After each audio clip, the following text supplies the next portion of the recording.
All right, this next short little video on our TS-35 Temsa is regarding our air conditioning and heating on these vehicles. Now, one thing that's pretty easy about these Temsas is you have a driver's control area, which is right here, and then you have a passenger control area here, which both of them kind of coexist with each other. But to begin with, you've got a snowflake, which is for full AC. You've got another button over here, which has not only a snowflake, but it's got the squiggly little arrows, which of course mean heat.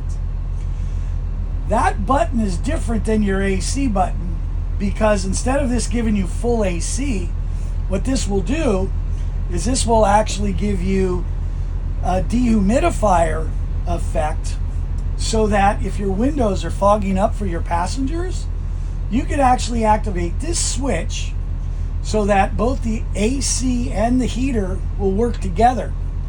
First, you'll get the AC to dry the air, and then of course you'll get the heat to keep the windows from being able to continue to fog up. It'll dry whatever moisture is in the air. Right next to the dehumidifier switch is this circle here that has arrows going around in a circle.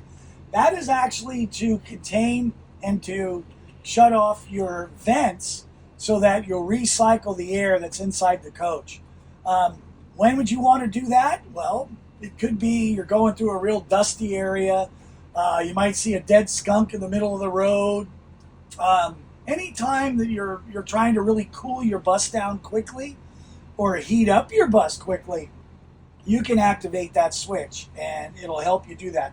But just remember, don't forget to turn it off. So, if the little green light is still on, you want to make sure you turn that off eventually so you circulate air again. Now, the next switch.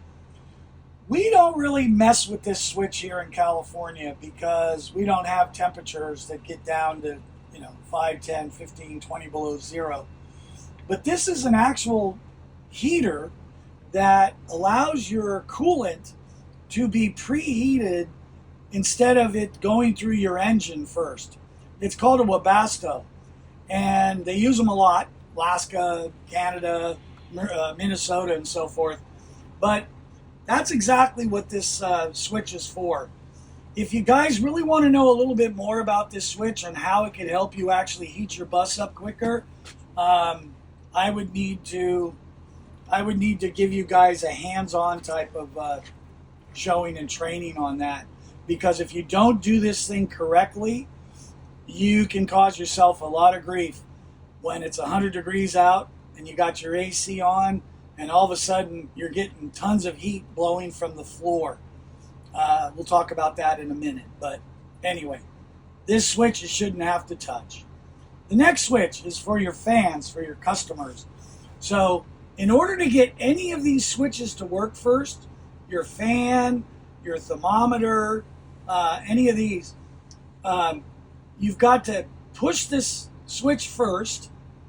Then you come over here and go to your up or down arrow. If you want to bring your fans up for your customers, you hit the up arrow. If you want to bring it down for your customers, you hit the down arrow. Everything will be displayed on your display right here. It'll tell you what percentage that your air is blowing for your customers. Now, let's go to this switch right here that's got a clock on it.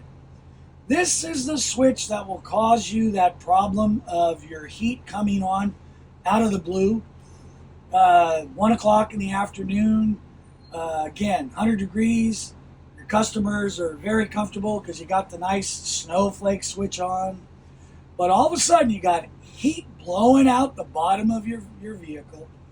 That is because somebody went into this system and they set a timer. This timer is actually used to set the Webasto to come on at different times, depending on when you want to heat up your bus in very cold weather. But if somebody goes in here and plays with this and turns it on and then sets it to a date and a time, believe me, it's going to come on. So you always want to make sure, if you guys want to check this, there's no problem with pushing this button, but always make sure that on the display it says off, not on. If you've got on when you stop accessing this switch, you could have a problem. Always make sure it's off. And it's pretty self-explanatory. All you got to do is hit this switch twice and it'll turn it on or off. Now, thermometer. Here's one of the main problems that a lot of drivers have when dealing with the air conditioning on these Temsas, is they don't realize that there's a thermometer here for your passengers, and there's also a thermometer over here for you. The reason why they do this is so that, let's say the driver likes hot air, or the driver doesn't like it so cold, or vice versa.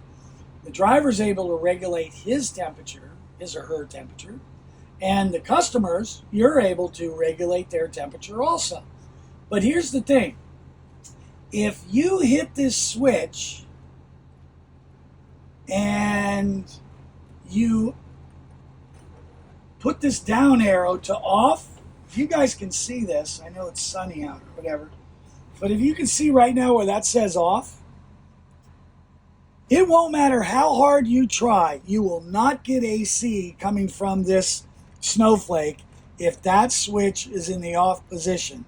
You always got to make sure that you hit that up arrow to where it at least goes to 62 or 64 degrees, or you will not get AC, even if you have the green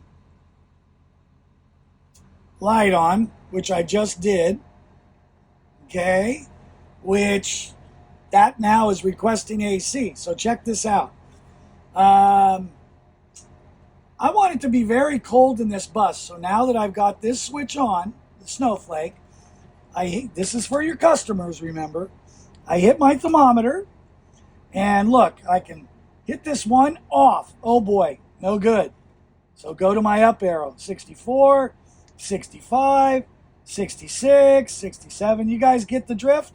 See what I mean? You can regulate your temperature. Now, trust me, if it's over 85, I would go to the lowest setting you can on here to make sure your people are comfortable at this point.